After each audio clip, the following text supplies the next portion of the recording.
sol en su cenit sobre la capital mexiquense, el domingo 10 de diciembre recibió a los 22 jugadores que disputarían el partido de fútbol más importante de nuestro país en aquel semestre. Gallego no le movió mucho a su planteamiento base y mandó un 4-3-3. Al arco fue Hernán Cristante. En la saga colocó a José Manuel Cruzalta, Paulo da Silva, Emilio Hassan Viades y Miguel Almazán, que no fue contención como en la ida, sino que ocupó el lugar de Dueñas en zona baja. En el medio campo paró a Ariel Rosada, Ciña, y le dio la oportunidad a Mauri Ponce, que sustituyó a Carlos Adrián Morales. En la delantera envió a Carlos Esquivel, Vicente Sánchez y Bruno Marioni. José Manuel de la Torre no modificó en nada su once inicial respecto al partido de ida. Osvaldo fue a la puerta en el que sería su último juego vestido con la casaca del Chiverío. Johnny Magallón, Héctor Reynoso, Maza Rodríguez y Diego Martínez conformaron la línea defensiva. En la media cancha eligió a Patricio Araujo, Ramón Morales y Gonzalo Pineda. Para el ataque mandó a sus arietes de lujo y de confianza, Alberto Medina, Adolfo Bautista y Omar Bravo.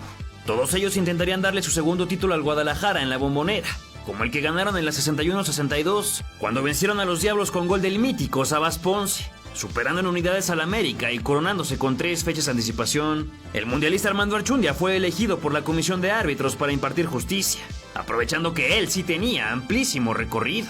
Luego de las formalidades protocolarias arrancó un juego que sería por demás vibrante, pero sobre todo histórico, entre el cuarto y octavo lugar de la tabla general, estadística que sería borrada de la mente del aficionado al menos por un par de horas. Toluca fue el primero en tocar el timbre con el cabezazo de Marioni a pase de Esquivel. Guadalajara contestó con ensayos por derecha, por izquierda y por el centro, pero ninguno de peligro para Hernán. A Bravo no le llegaban las pelotas y en su afán por recuperar bajó a Cruzalta.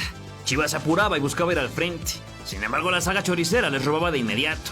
En una de esas intentonas rojiblancas, Paulo da Silva interceptó la bola y comenzó el ataque. Entonces el Carucha se presentó por el corredor de la derecha y desparramó al Maza.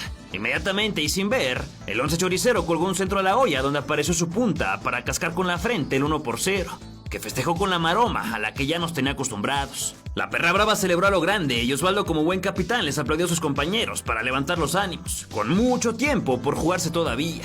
Al minuto 20 Ramón la impactó con la privilegiada, pero Cristante en plan grande la envió tiro de esquina. El entonces gobernador del Estado de México, con ese peinado de galán de telenovela y todavía sin su Casa Blanca, observaba el partido desde la grada al lado de Valentín Díez. Archundia dialogaba con los jugadores y Pineda algo le suplicaba, mientras que Jorge Vergara veía las acciones con cara de pocos amigos. Cristante jugó bien su área, ganó la dividida y luego trazó para Marioni, que se entró en línea de fondo como dicta el manual, pero ningún rojo apareció para hacerle segunda.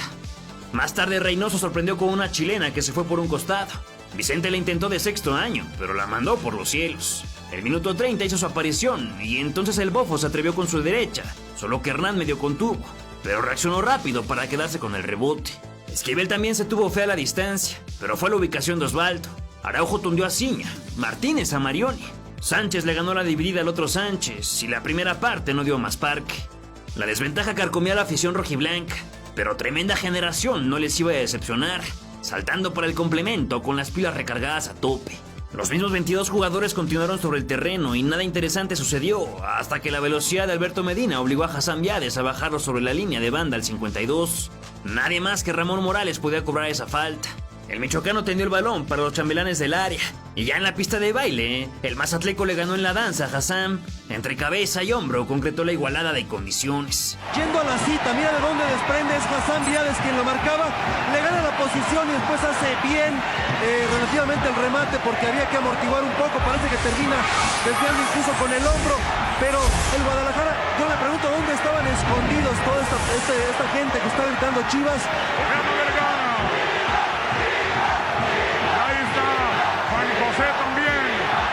Con el factor psicológico a su favor, Guadalajara ganó terreno, se hizo de la posesión. Omar Bravo y Paulo da Silva colisionaron cerca de los fotógrafos. El delantero Chivas se quejó de una patada desleal y se armó la cámara húngara, que no pasó a mayores. La contienda creció en intensidad y Venado casi se roba el dulce. Luego Rodríguez dejó de ver el balón y el pase de Reynoso pudo acabar en tremendo problemón, pero se quedó en el susto. Esquivel quiso subirse a la moto, mas Chivas hizo el 2 contra 1. Poco después Bautista se metió al área y soltó la diagonal que Medina remató más que machucado, por lo que fue al poste y para afuera. Al 68 Omarcito contestó el centro de Medina con un frentazo violento que se fue por un lado.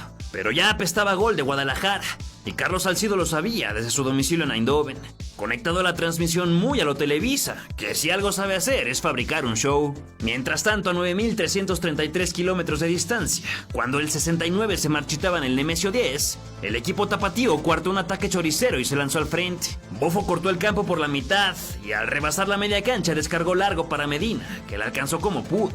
Al no tener opción para avanzar, retrasó para la incorporación del mismo Bautista, que la visualizó en un microsegundo y con toda la pulcritud de su pierna izquierda, acomodó la número 5 en el fondo de la red, para luego rendirse en un festejo con dedicatoria especial. Y es que a principios de aquel año el guanajuatense perdió a doña Cristina Herrera, su madre, por lo que decidió estampar la leyenda Mayangel en su dorsal, y por supuesto dedicó a su memoria el gol más importante de su trayectoria. Los jugadores que celebraron junto a él recuerdan que Bautista se soltó en llanto, miró al cielo y balbuceó mamá en un par de ocasiones, recordando a la mujer que lo impulsó para llegar a ese momento, donde se concretaba la 11ª estrella sobre el escudo de las Chivas. Toluca dio señales de vida con el ensayo de Bruno Marioni, que se proyectó muy por encima. Luego Reynoso se multiplicó diluyendo la amenaza, y la que falló Ariel Rosada cerca del 80 no tiene nombre, porque hubiera cambiado el destino de las acciones. Sin embargo, el perfume del campeón era del rebaño y de nadie más. Ramoncito Morales pudo convertir el suyo. No obstante, Cristante atajó muy bien, la desvió al poste y se acabó la jugada porque la de Bautista ya no contó por fuera de lugar. Ciña se escurrió dentro del área, luego acompañó con Barullo, pero su cabezazo fue a dar a las manos a Osvaldo Sánchez. Carlos Adrián Morales también habló por los Diablos, aunque su izquierdazo no encontró mejor destino que el regazo del meta jalisciense. El tiempo en el reloj se extinguía poco a poco y los tapatíos con el colmillo raspando el suelo aprovechaban cualquier oportunidad para que se consumiera más y más. Archundia agregó 3 minutos en los que pasó nada de consideración y después vino el silbatazo final que proclamó al Guadalajara como nuevo monarca, dándole a su título del verano 97 el nombre de penúltimo. El campeonato se festejó en todos los rincones donde hay chivermanos, que prácticamente es todo el país. En el campo los jugadores saborearon la gloria de coronarse en patio ajeno. Salcido celebró desde los Países Bajos y la Minerva estaba a reventar con las banderas ondeando. No tengo palabras, estoy muy contento de que esta institución, que este equipo se merecía ser campeón. Que ayudó a conseguir este campeonato, que soy muy alegre y a disfrutarlos con los compañeros y sabía que me estaban viendo, que están en el cielo y se los gritaba a ellos dos. Pero este triunfo, la afición que lo estaba esperando muchísimo tiempo y nosotros, gracias a Dios, somos campeones. Luego de que Toluca recogió el trofeo de subcampeón, Osvaldo y el Bofo levantaron en todo alto la número 11, el primero del siglo XXI, para unas Chivas leyendas del fútbol.